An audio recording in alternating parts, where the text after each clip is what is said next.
So today on Simply Happy Conversations, I have Briarna from Organically Grown Kinesiology with me. She's a kinesiologist, a mum, and she's really passionate about helping people with their health. So welcome, Briarna. Hi, Narelle. Thanks for having me. Oh, no, thank you for joining me. It's great to have you. It's so good to be able to share information about kinesiology with people out there who maybe have never even heard about it. Yeah, sure. I'm excited. So maybe start then and tell us a little bit about what you love to do in your free time. In my free time. So when you have a toddler, there's not much of that, right? So my free time would be, well, paragliding is my favorite thing to do. So anything that gets me into the flow state. So I love to go paragliding at 13th Beach. So down on the surf coast it's my favorite thing to do. It gets me out of my head, into my body. I can fly above my son and wave down to him on the beach. And that's always nice. And to not have him grabbing at my pants and trying to come up for a cuddle. And but that's a rarity with an 18-month-old. So, the other things I would do would be even just to have 5 minutes while he's asleep to, breathe or do a meditation or just allow myself to sit on the couch and relax and do nothing. So sometimes when you've got a little one, the self-care regime is a little less complicated. Definitely. So what about the paragliding? When did you get into that? Is that through your partner or? So my husband's a skydiver, and he introduced it to me probably about maybe 5 years ago. Mm-hmm. And I knew a couple of friends who were doing it as well. And so I went over to Bali and did a course there and loved it. Yeah. So we moved to the surf coast so we could just fly all the time. So it's really fun. Oh, wow. It's so funny. My daughter actually just asked me the other day when we drove past, Mum, would you do that? And I was like, no way, that's not for me. She goes, I really want to do it. Apparently I have to be 16. So you're probably who we saw the other day when we were down at 13th Beach. Yeah, probably. Well, she can do a tandem, so that could be fun if you let her. Oh yeah, I don't mind if she does it. I just it's not for me. It's something about doing something that makes you scared. It's really. And then you do it anyway. It's this beautiful self-will and, sense of achievement that I get out of it that, it's really nice. Yeah, amazing. So then tell us about kinesiology and how you got into it or what, do you study and stuff to start studying it in the first place? Yeah, great. So I did a diploma in kinesiology a few years ago. So I did that with the College of Complementary Medicine. So what we look at in kinesiology, it's a mixed bag of healing modalities, essentially. So you're using the muscle monitoring, or you're asking the client's body through muscle monitoring, so checking their muscles and their nervous system, what it is that they need in order to get into balance. So our bodies always want to be in balance or in homeostasis. So when we have a disease, whether it be a physical ailment or a mental health concern or, even something that we're stewing on, there's always an underlying cause or something that's not right or imbalanced within our body. So what we're doing is we're tuning into the body and we're asking what do you need to clear or what needs to be brought up in order for you to, feel better and be at health. So we use a number of ways of doing what we call corrections, or once we've brought something up to the surface, we'll correct it. So we use Chinese medicine. So we use acupressure or, looking at the meridians and the emotions around the meridians as well. And we also use energetic medicine. So we're using crystals and oils and energetic healing. And we also use some Western medicine principles as well. So we're looking at physical, pains or where you're holding something within the body. So we may, release someone's jaw if they're holding a lot of tension within that on a physical level. So there's lots of things that we look at, which is nice because I've got a big toolbox to work with when we're looking at how to help someone. So maybe give us some examples. You can use me if you need to, as like some of the ways that you might have released something and what you used, because there's so many different things that you've used. I know in the past that my body's asked to be used. So yeah, maybe give us an example for people to understand. Okay, so for instance, if someone is, a woman is having very heavy menstruation, so if their periods are really, really heavy, then in Chinese medicine, we would be looking at the wood channel and the liver and the gallbladder. So, the liver works with the blood as well. So we'd be looking at that, and then we'd be asking you if there's an emotion. So sometimes the emotions, especially for the wood meridian, would be like anger. So, if we're holding anger within our body, then that can affect our periods or our menstruation as well. So then we'd be looking at how we can clear that. So I know people who have, constant anger or constant stress as well. So if they're very, very stressed, then your cortisol levels are very high, which affects your progesterone, which stops you from having that self-soothing feeling before you get your period, and when you get your period, and can make it heavy or not, not ideal.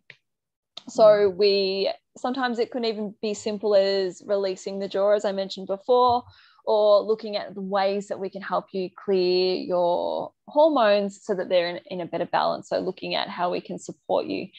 And, breathing techniques are a really good one too. So as you know, breathing through the nose allows you to tune into your parasympathetic nervous system and your rest and recovery, and get out of that fight or flight. So as a client, we're talking about how we can get you out of fight or flight and balance your hormones better too. So lots of education, but then also, working with breathing techniques.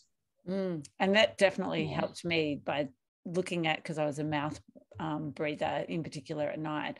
So I know just from working with you and then changing that's definitely made a difference to how I've woken up in the morning, and just being more aware of it now when I'm falling asleep as well. Oh, good. Perfect. Yeah. So we were talking about taping your mouth, which for some people, and I love that you were so open to doing it and that you consistently tried it, because it is definitely something where if you're a mouth breather, that it can make you feel a little bit, off-putting at the start. So I was really proud of you when you came back to me a month later and said, I've been doing it every night and it's working, because it is something that you have to do consistently. So yeah, I'm glad it worked for you. Yeah, but sometimes I wake up and the tape's completely gone.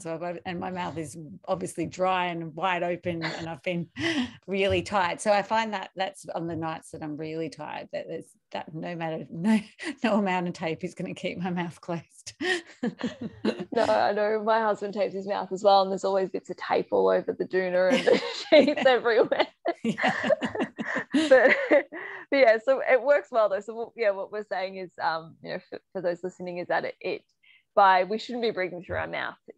That's for eating, and what we should be breathing through is our nose. But over time, we have developed this habit of mouth breathing because it can be a structural problem, as well as a physical and an emotional thing. So if we're stuck in our sympathetic or our fight or flight, then we tend to breathe through our mouth and have really short breaths. So we're constantly, using that, constantly in that sort of nervous system response.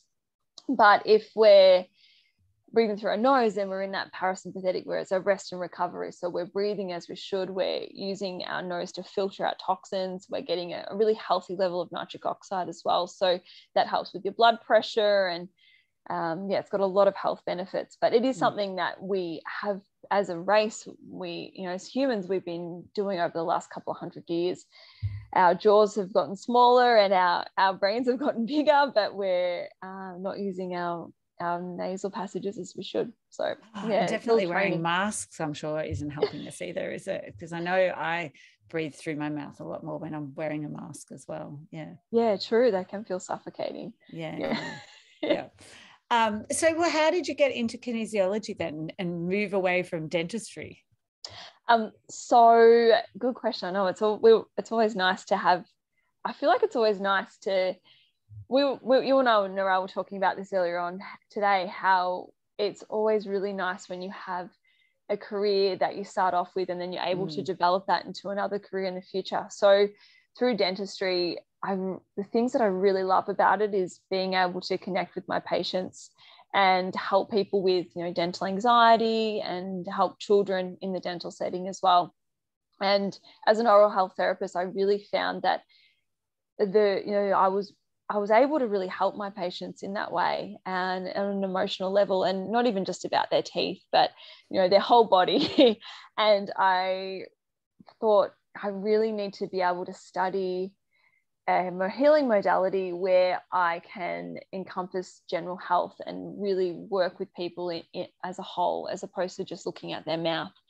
I did feel limited with what I could really offer to people. So kinesiology has allowed me to do that, which is really nice. And so how did you discover kinesiology yourself in the first place? So I went and saw a kinesiologist a few years ago, and I felt a massive change. I felt a massive difference within myself. And I've always dabbled with energy healing and kinesiology and this realm of holistic health. And I really felt like kinesiology had it all. So yeah, it's interesting how people, you either like it or you don't like it. It's and so I'm so grateful that I found it, because it's made a big difference to both my business and my health as well. So tell us then, share some tips around how we can listen to our bodies, and maybe also around our menstrual cycle, like we were talking about before. Yeah. So listening to your body is one of the most important things that you can do.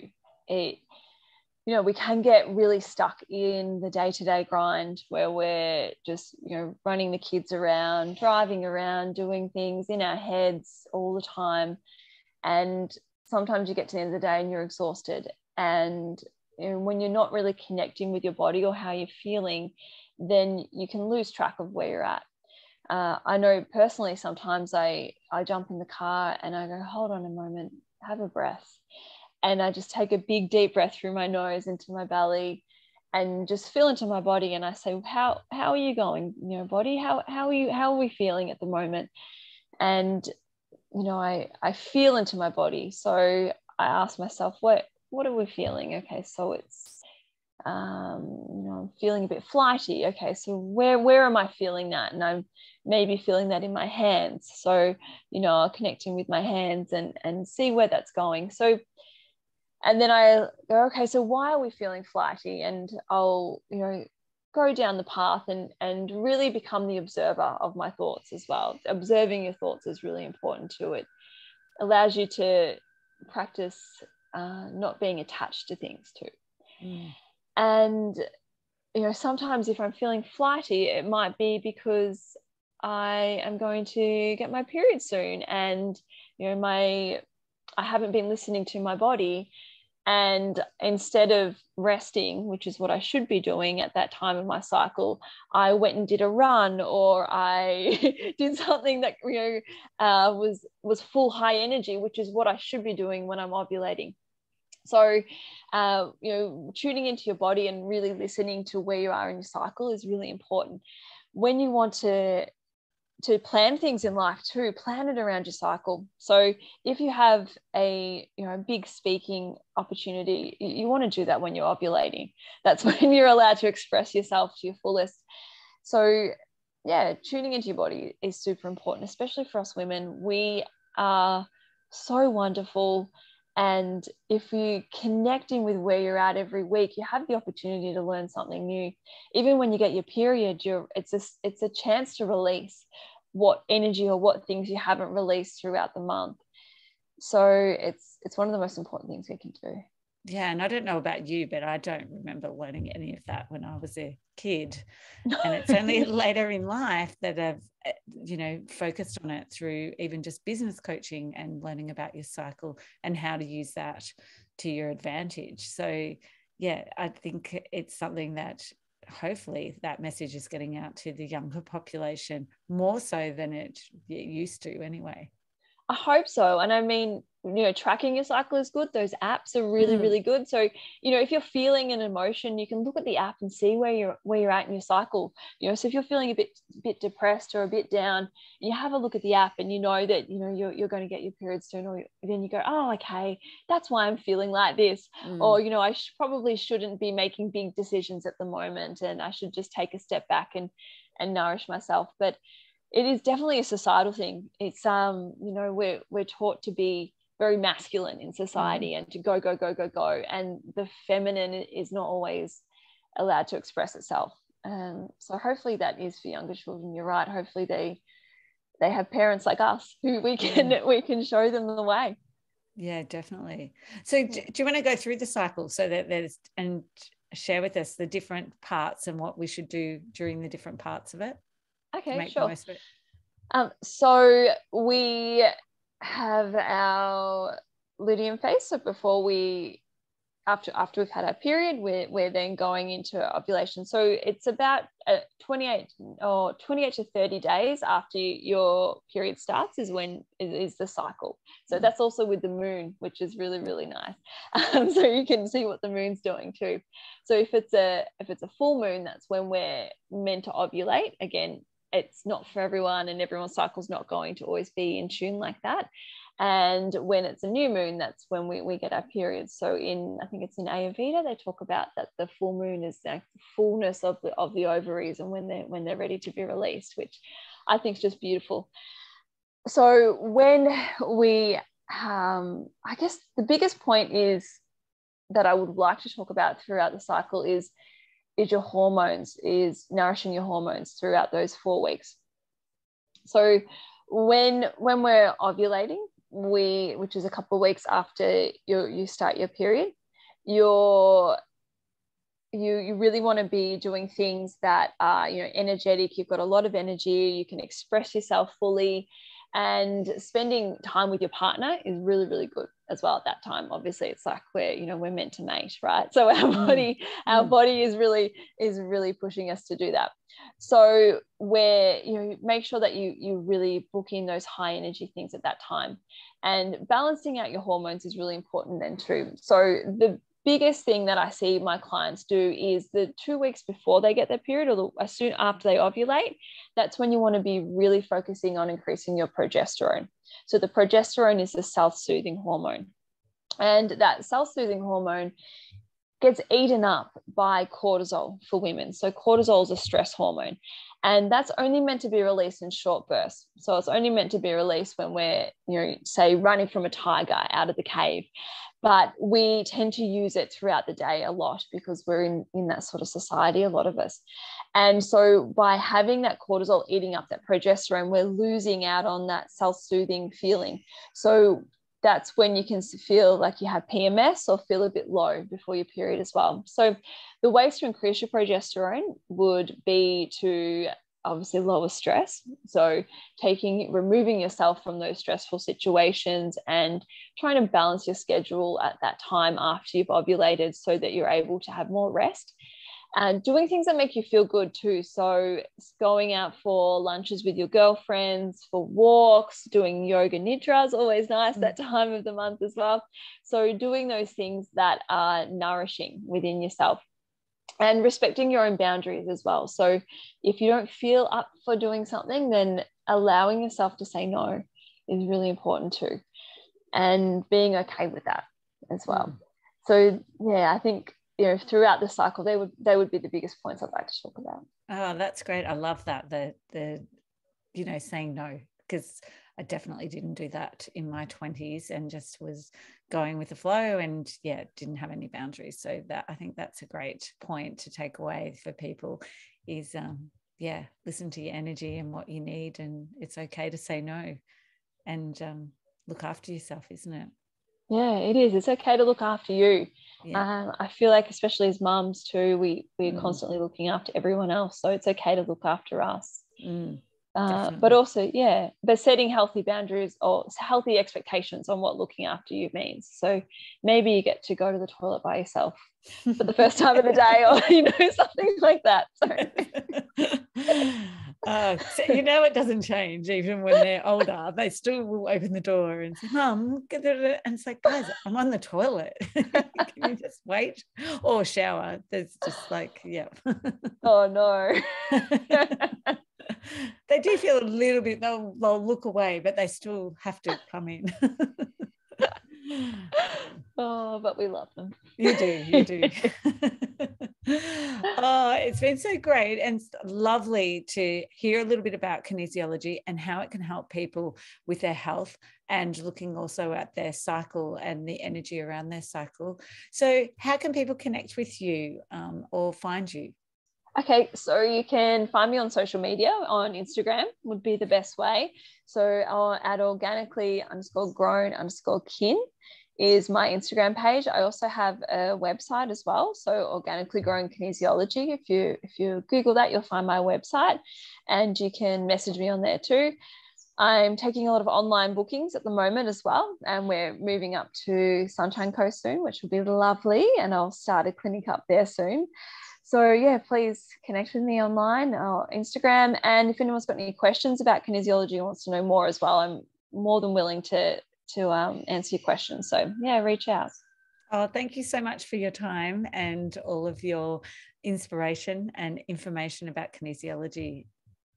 Thank you so much, Narelle. Thanks. Thanks.